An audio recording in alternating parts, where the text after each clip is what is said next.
Bonjour à tous, bienvenue sur cette vidéo, les mécanismes à l'origine de l'évolution. Donc on va revenir sur les mécanismes de l'évolution des populations vues en seconde. Une population, c'est un ensemble d'individus d'une même espèce qui partagent un même territoire géographique. Cette population, elle est caractérisée par deux choses. Premièrement, le fait que les caractères sont variables et les fréquences alléliques de ces caractères le sont également. Par exemple, ici, la fréquence de l'allèle conférant une couleur rouge est plus présente que les autres. Et le fait que les individus se reproduisent majoritairement entre eux puisqu'ils sont sur un même territoire. Cette population, elle va subir des mécanismes d'évolution, deux en particulier, la sélection naturelle dans un premier temps et la dérive génétique dans un second. On va revenir là maintenant sur la sélection naturelle. C'est l'influence que vont avoir les facteurs environnementaux sur la survie et la reproduction des individus. Si on prend l'exemple de la longueur du cou chez la girafe, on s'est rapidement rendu compte, depuis les théories de Lamarck, le transformisme, que cette longueur du cou, elle était liée à la hauteur des feuilles dont se nourrissent les girafes. Mais on pensait que le cou s'allongeait chez un seul et même individu de manière à mieux les atteindre. Aujourd'hui, avec la théorie de la sélection naturelle, qui a été posée par Charles Darwin, on s'est rendu compte que finalement les mutations elles ont lieu de manière rare et aléatoire. Il n'y a pas de raison que chez un individu il y ait une mutation qui ait lieu de manière à mieux répondre à l'environnement. On a donc en réalité des mutations qui se font aléatoirement, qui peuvent conférer des caractères différents, ici une longueur du cou qui va être différente, et cette longueur du cou différente, elle va être sélectionnée ou pas par l'environnement. En effet, le fait d'avoir un petit cou va poser un problème puisqu'on ne va pas pouvoir se nourrir, on ne va pas survivre, on ne va donc pas se reproduire et donc pas conférer ses allèles aux descendants.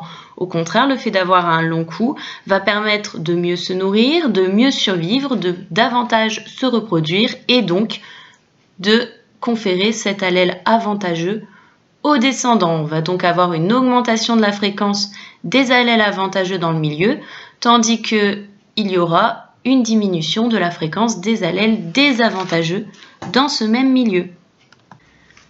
Le caractère avantageux ou désavantageux d'un allèle va dépendre de son environnement.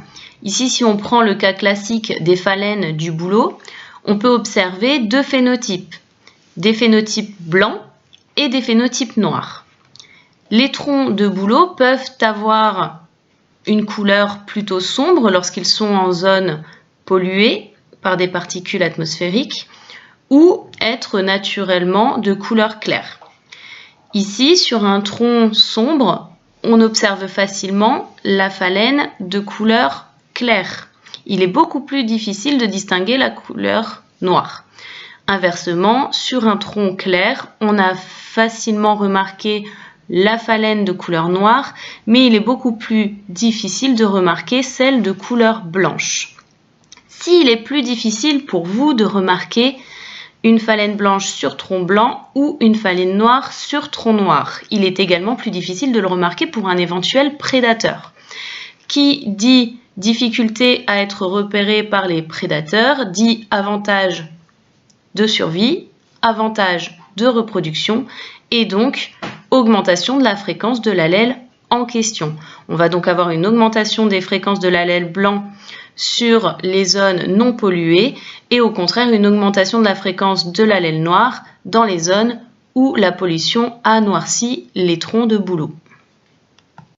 Le deuxième mécanisme à l'origine de l'évolution, c'est la dérive génétique, une variation aléatoire des fréquences alléliques d'une génération à la suivante.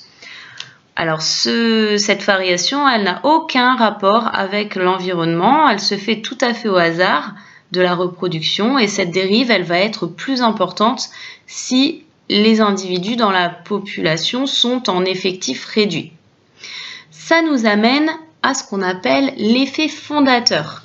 C'est un échantillonnage aléatoire de certains allèles suite à l'isolement d'une petite population. Soit elle s'est séparée de la population ancestrale, soit il y a un événement, météorite, maladie, qui décime les individus de cette population ancestrale de manière aléatoire.